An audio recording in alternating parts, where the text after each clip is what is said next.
My university has been around since 1867. 1867. So we have been around for a while as a historically black college or university. So my job there, I am responsible for multicultural / international student affairs, which is this spin-off to diversity and inclusion. Is that a big thing here in Zimbabwe? Mm-hmm. Diversity and inclusion? No.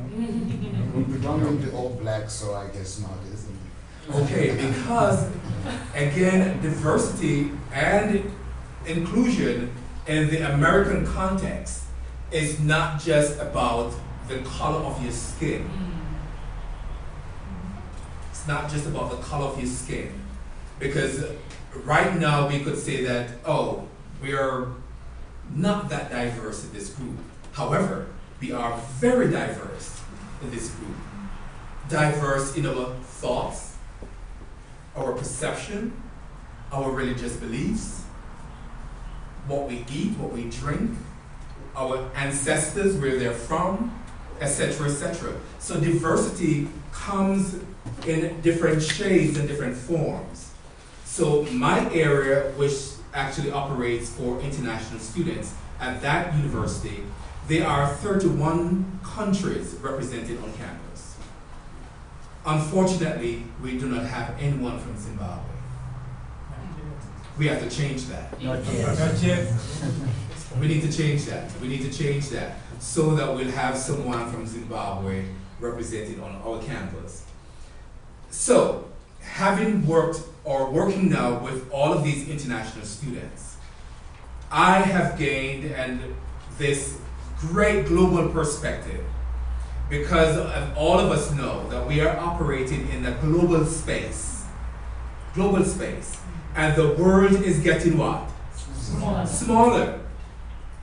When we were coming through Johannesburg, and Chris was a member of the team, were at the reception counter, trying to check out. A group of individuals came in, checking in to the hotel, and one of the young men was wearing a t-shirt, and the back of the t-shirt had some writings that I didn't pay attention to. And Chris said to him, "Did you go to this university?" He said, "Yes, I went to this university." And they started to have a conversation in Johannesburg. "That's the university I went to also. I know Professor this." "Yes, I know Professor this. She was my advisor." All the way from the United States, at the check-in counter in Johannesburg, a connection that no one would have thought that I would meet someone, that Chris would have met someone who had gone to the same university, different time, but had the same professor, had the same, and there it was, which speak to the point that how global we are. No longer you have to, or I will tell the domestic students, as I refer to them, the Americans on campus, because it's not to talk anything bad about Americans, but to the Americans sometimes they perceive America as if it is the world. As a foreigner, I can speak that way. Perhaps Kristen can, because I'm a foreigner, I'm an outsider who has been engrafted in. And the perception most times, when I ask them, some of the students, "So do you guys have a passport?" "No." It's like, why do I need a passport? Is that, where am I going? And then I would have to remind them that, guess what? America is not the world. Even though when we are, because I'm an engrafted American, when we are playing our competition and it's among ourselves, it's the world. It's the World Cup. It is the world, but we are playing what? Among ourselves. So there is this notion that America is the what? The world.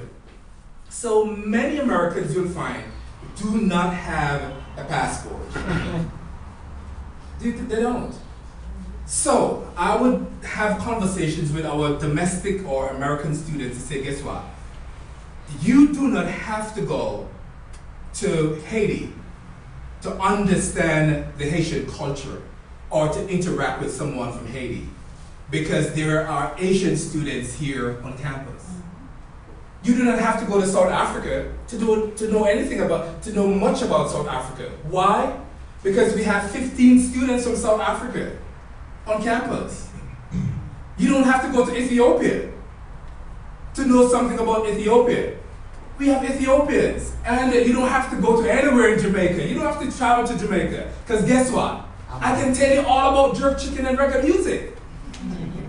Because there is a Jamaican in your space.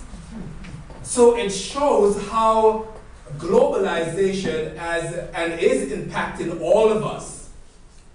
We are operating in that space where you have 31 different countries coming in. Hey, now I know if I were to be employed in Zimbabwe and there are Zimbabwean students on campus, I would have known because of my interaction with the Zimbabweans that guess what?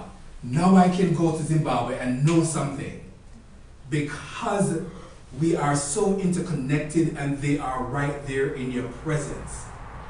So that is what I do in my Monday through Friday, 9 to 5. Working with international students, working on diversity and social justice, which perhaps social justice is not a topic that I can speak about in Zimbabwe. For various reasons, but I also do that as a part of my job, because what is the sense to have diversity without inclusion? Huh? Yes, purple. When you walk in along the driveway and the road, we see flowers. Red, green, orange, this, that, and you put them all together and it's what? Everybody says, it's beautiful, oh my gosh. Can you imagine if all the flowers were just what? Just blue? Or just white? Or just green? And there were no color, nothing else in between? Wouldn't that be bland? Yeah, that would be just, oh my God, just bland. But when you put these different colors together, the red and the brown and the purple and the orange, and you put them together in one space, you say, wow, this looks good. So that is what also comes into play. My other job, how many of you are entrepreneurs here? Let me see your hand, entrepreneurs. Okay, because I'm an entrepreneur. About a year ago, I started in management consulting, because when you work for individuals and you are solely reliant on somebody's job to sustain you, that can be problematic in the long run because of the economy. You never know. You can walk into work in Charlotte. You're hired at will, and that's a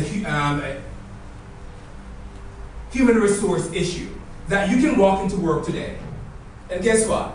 The boss wakes up on the wrong side, had a quarrel with the wife or significant other, and guess what? I come into work and I am mad as hell, and I'm just not feeling right, and you say something and you tick me off, and guess what? Take it back and leave. You're fired. And there is no recourse. There is no place that you can say, oh, let me go to this employment agency to say you, or call your lawyer to say, guess what? They just fired me. And you can be fired at what? At will.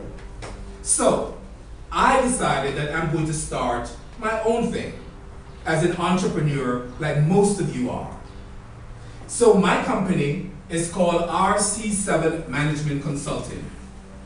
RC7 Management Consulting. And I have some business cards because the topic here is looking beyond borders to grow business. Think global, act what? Local. So we might be doing some reverse thing here, because you might be thinking of going to the United States, and I'm thinking of coming where? To Zimbabwe. Don't think that this trip is just vacation. No. It's exploring beyond what? My borders. to see what opportunities are there for me, for RC7 Management Consulting. So we are in the same space, looking for opportunities. Looking for opportunities. So my company, we provide strategic planning, organizational management, customer service, training. My background, which I'm passionate about, is hospitality and tourism. Anyone in hospitality and tourism field here? Yes. All right.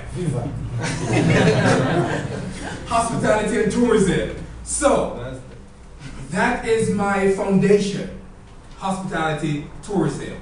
So I do training for hospitality, tourism for my company. So I'm a startup like most of you are, still struggling because in America, it is difficult to start a business.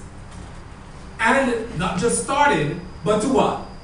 Sustain the business. Starting something, most times, like even on campus, they start these committees, and they start this project, and they start this, and 6 months later, what happened to this?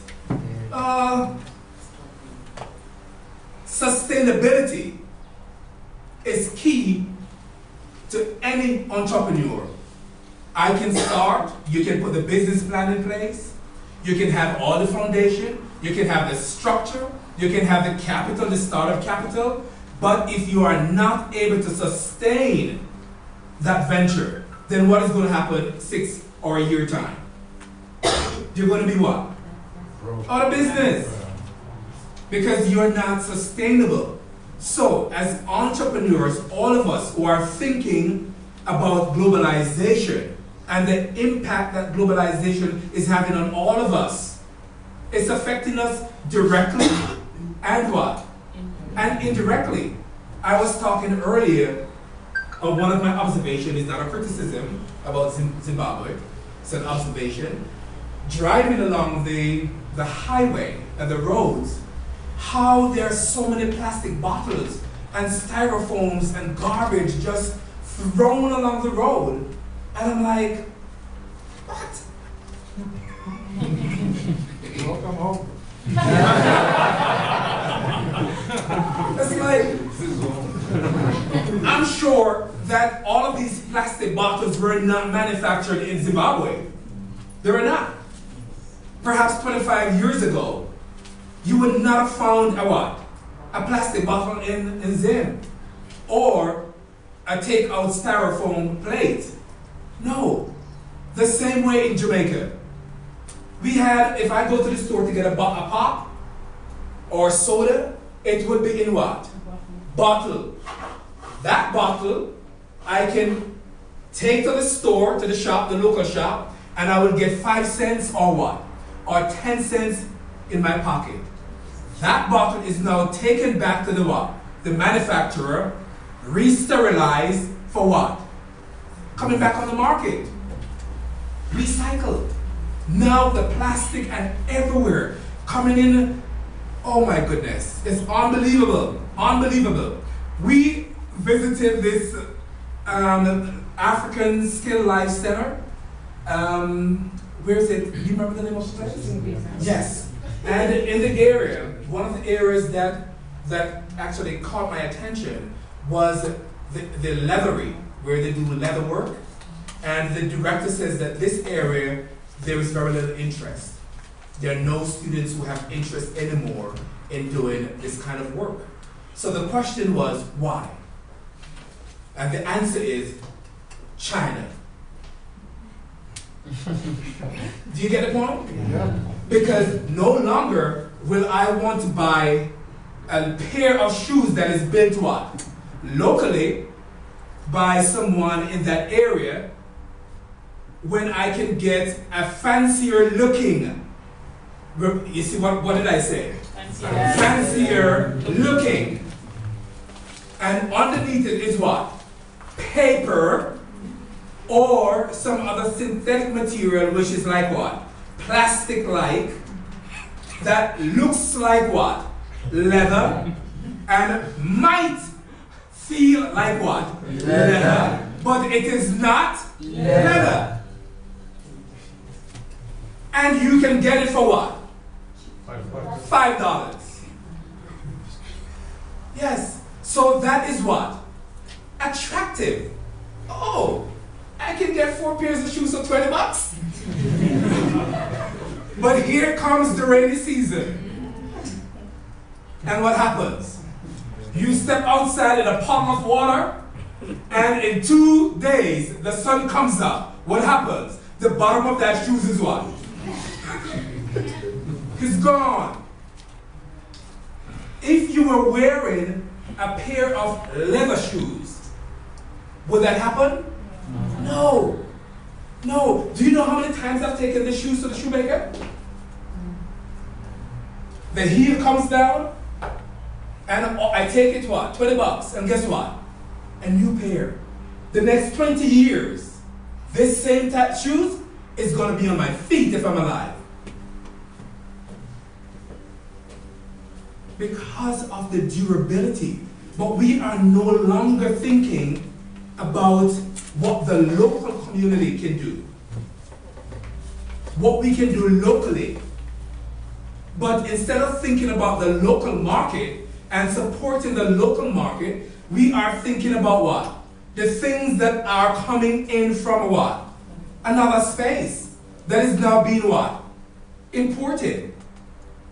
So how can we think, because we are in a global space, we are operating a global market, we are all interconnected, but at the same time, have that sense of a community, have that sense of supporting each other. Have you ever been to a Chinese restaurant? Have you ever been to a Chinese restaurant? I'm not picking on the Chinese today, it's just an example. I'm sorry. Have you been to a Chinese restaurant? Yes. Yes. Have you ever seen, do they hire any of you in a Chinese restaurant? Yeah. Okay, all right, okay. It is no different in the United States. The closest I have seen in a Chinese restaurant working is a Latino, Spanish person. Yes, the closest I have seen. Because guess what? They are a what? A community. And they stick to what? Together. And they support what? Each other. But we, on the other hand, I'm a Jamaican, so I can speak. I call it the crab life theory. Do you know crabs? Yeah. Okay. When one person is trying to get out, a crab is trying to get out of the barrier, what happens? Put it down. The other crab does what? Hooks. Come on, yeah. We do not support and elevate each other as entrepreneurs, as individuals, as a people. And I can speak that way because in the place that I am from, the same attitude and perception and behavior exist. So, how do we change that? By supporting the local guy who will make the leather shoes. And say, guess what? Here is a design. Your design might not be up to the 2015.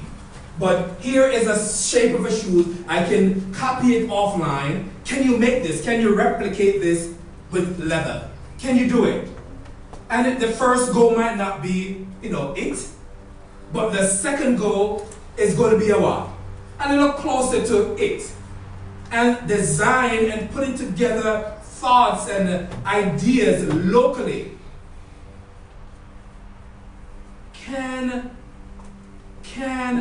change the whole landscape of supporting our local communities.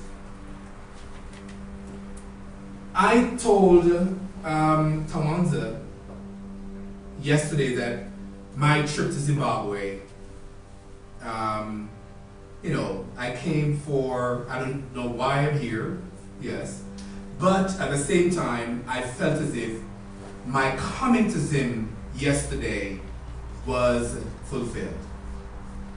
At the same store, there is this little guy. May I have my phone, please? Thank you. There was this little guy that I saw in the, I don't know where he came from. It was like a lamb out of the ticket. into the leather area.